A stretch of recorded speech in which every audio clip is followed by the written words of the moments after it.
because I had been devoted to this long-term issue and was fully convinced that A, it was not sustainable, and B, it was a grave threat to our economic future. When it came time for me to retire from the Blackstone Group, having always been a very active person, the idea of spending my life on a golf course didn't appeal to me.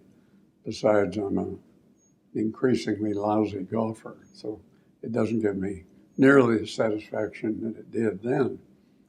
And as I was thinking about what to do with my life, the Blackstone Group, which I co-founded, went public. And all of a sudden, the most unlikely of all things, I was an instant billionaire. And the question I had is, what should I do with my resources?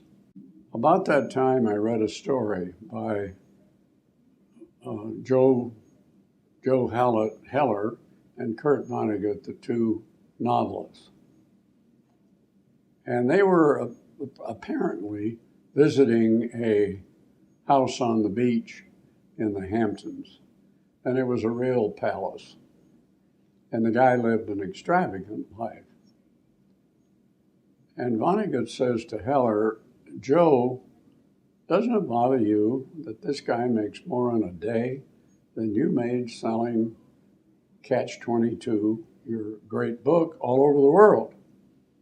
And Heller says, no, because I've got something that this guy doesn't have. And Vonnegut, surprised, says, what could you possibly have that he doesn't have? And Heller says, I know the meaning of enough.